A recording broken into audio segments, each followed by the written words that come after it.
मीरा का सुबह सुबह ही अपने पति से बहुत झगड़ा हो जाता है एवं वह घर छोड़कर जाने की बात करने लगती है।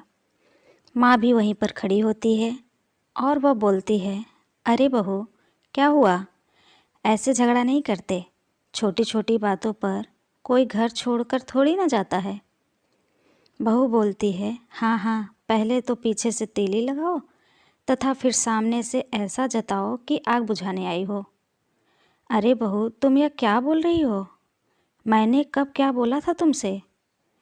आपने मुझे तो नहीं बोला, परंतु अपने बेटे से तो बोलती रहती हैं। तभी उसका पति बोलता है, माँ ने आज तक तुम्हारे बारे में कुछ भी नहीं बोला है।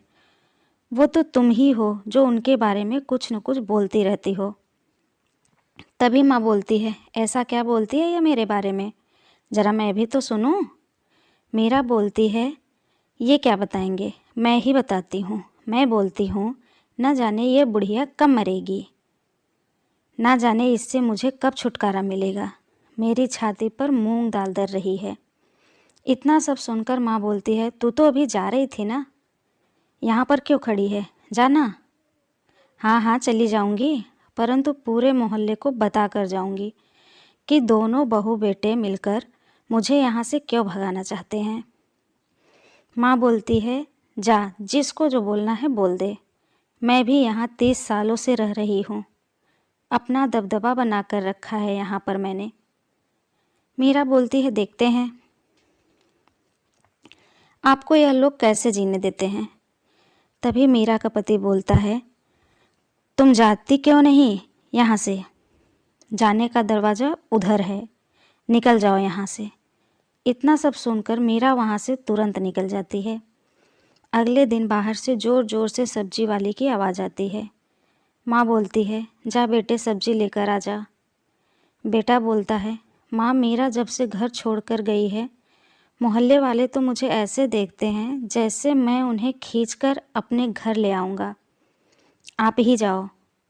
माँ सब्जी का थैला लेकर बाहर जाती है और बहुत ही जल्दी दौड़ते हुए अंदर आ जाती है और उससे बोलने लगती है, बेटा, बहू। बहू बेटा बोलता है, अरे माँ, कल ही तो गई है वो, अब वह नहीं आने वाली।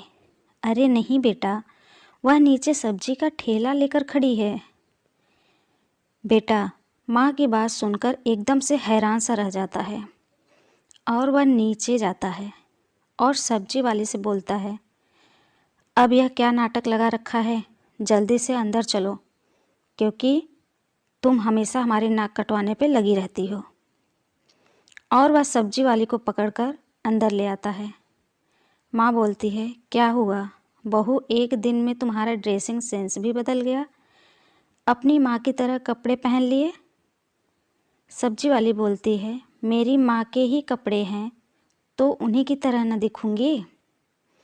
माँ बोलती है, बस बस, बहुत हुआ तेरा नाटक। अब ये कपड़े निकालो और ढंग के कपड़े पहनो।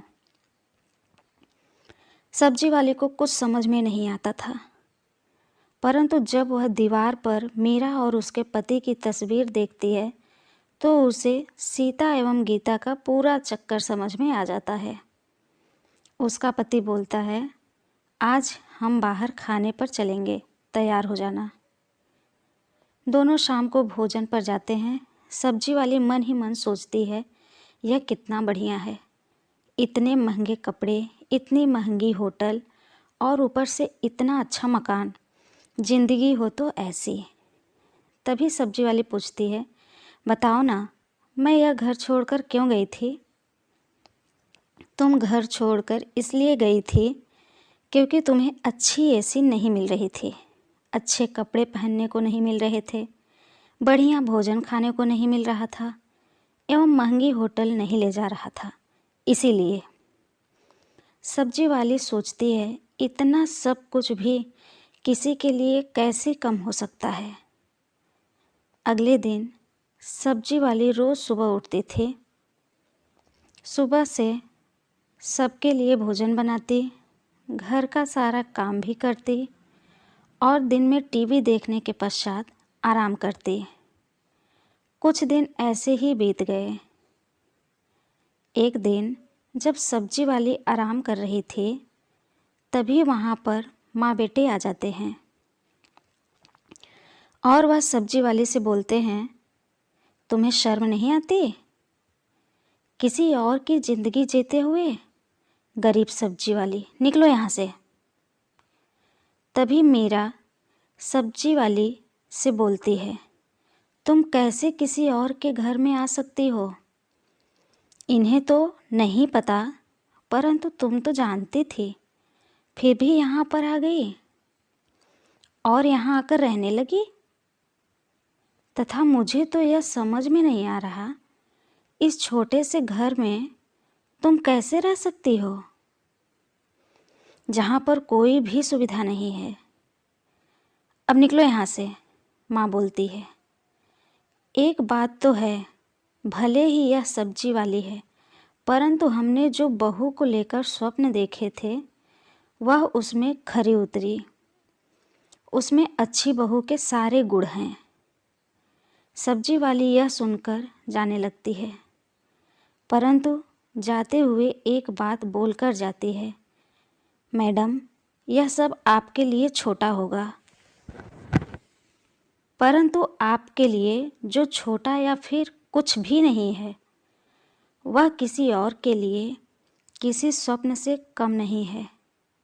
इसलिए ईश्वर ने जो दिया है उसमें प्रसन्न रहो। कभी किसी वस्तु को छोटा या कम मत समझो।